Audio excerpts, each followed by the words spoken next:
आज सकाଳେ बाहर बुलू बुलू देखिली आम गचर बहुत सुंदर पोईपत्र होती। पोईपत्र देखी मुझे किछि पत्र तोली आनली।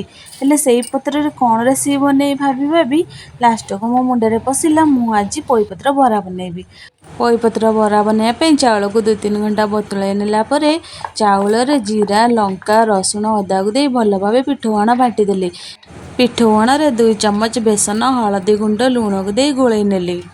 तापर पोईपत्र बरा पाई पूर तैयारी कली। पूर तैयारी करने सीझा आलू रे कटा पियाज जीरा लंका गुंड दे भल भाव चकटी नेली।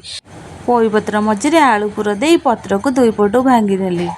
पिठौआण रे पूर दे रखिथिबा पोईपत्र को बुड़ाई तावरे तेल गरम होबा परे गोटे पोईपत्र को देदेली। पोईपत्र गोटे पट लाल ही सेकी गला परे आर पट को पलटई देली। 2 पट भल भाव लाल कलर ही सेकी गला परे गोटे प्लेट को काढ़ी नेली। एथरे रेडी होगला मोर पोईपत्र बरा। रहिली जय जगन्नाथ।